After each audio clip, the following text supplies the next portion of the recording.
everyone, Comic Reviewer here, this time reviewing on issue 1 of Spider-Gwen, 2015 comic review.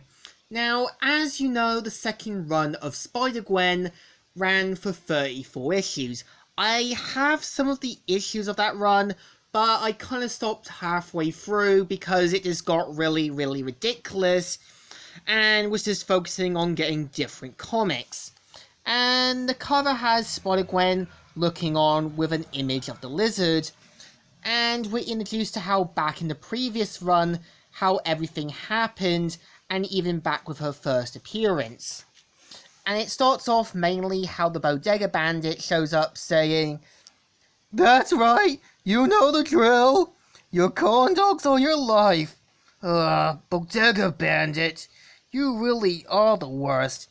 And so he has his dog to guard the place, which ends up with the lizard, a new lizard showing up.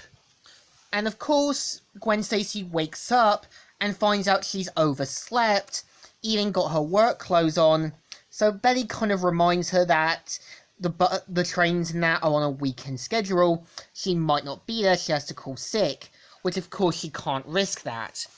So of course, dresses up in her Spider-Gwen outfit and pretty much tries to get there on time while contacting her father, who now knows that she's Spider-Gwen, and pretty much are mainly talking like a kind of father and daughter thing. And pretty much as George Stacy is talking, he mainly gets a visit from the Wolf. So pretty much Gwen has to try and figure out excuses about why she's late. So turns out like her boss isn't happy because a giant lizard creature ate everything in the stall. And of course the Wolf talks about the whole Spider-Gwen thing and asks if he's connected with it. But of course the Wolf is also confronted with George Stacy about the whole lizard thing, about what happened with Peter Parker, and how Jameson is using this as a big publicity stunt. And of course he says, "What I have is a lead on Peter Parker's killer. I finally got a lead on the lizard." So of course Spider-Gwen talks with the Bodega Bandit and knows that he's mainly like a level 1 boss fight. And she says, "Bodega Bandit, you are the Bodega? Seriously, hey buddy, are you crying?" I said I don't want to talk about it."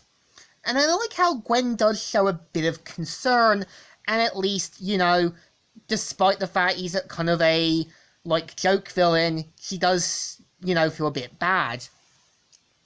And of course goes to Midtown High to find out any leads on Kirk Connors, who turns out had somehow played a part in what happened with Peter, and pretty much figures out that, yeah, Kirk Connors lied, and that some veterans from the kind of veteran clinic also disappeared, which can't be a good sign.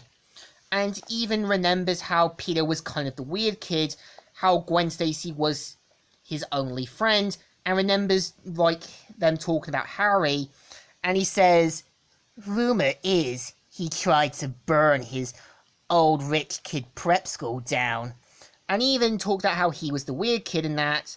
So Gwen Stacy, does try to be Harry's friend in that later on.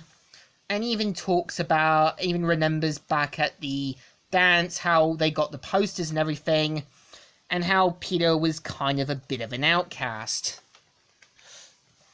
And of course, during the whole dance, ended up Peter mutating into the lizard, and how it all went down. And somehow Harry does feel a bit responsible, and pretty much Gwen Stacy sees the old memorial of Peter Parker, and of course goes into the train sewer system to kind of throw corn dogs to lure as bait. And as soon as she basically does this, all the animals that were kidnapped in that come back. Get out. And she says, "Hey, get back here with my bait! Get back here with my corn dogs!" And she also brought her pet hamster along. And this ends up bringing the kind of lizards out, and which turns out Kurt Connors also mutated the other veterans.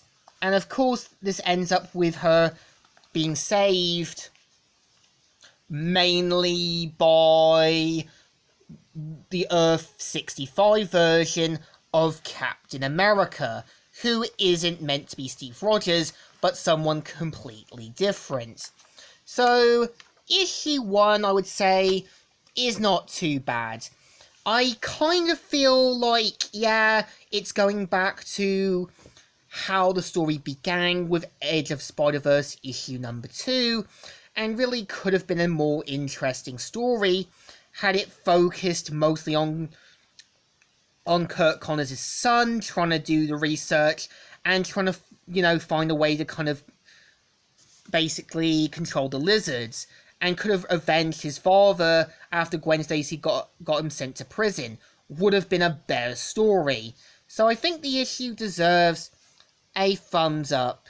It's still good, still alright, and I think Jason Latour can definitely do a good story, only when it does get a bit worse later on. So, Comic Reviewer here, signing out.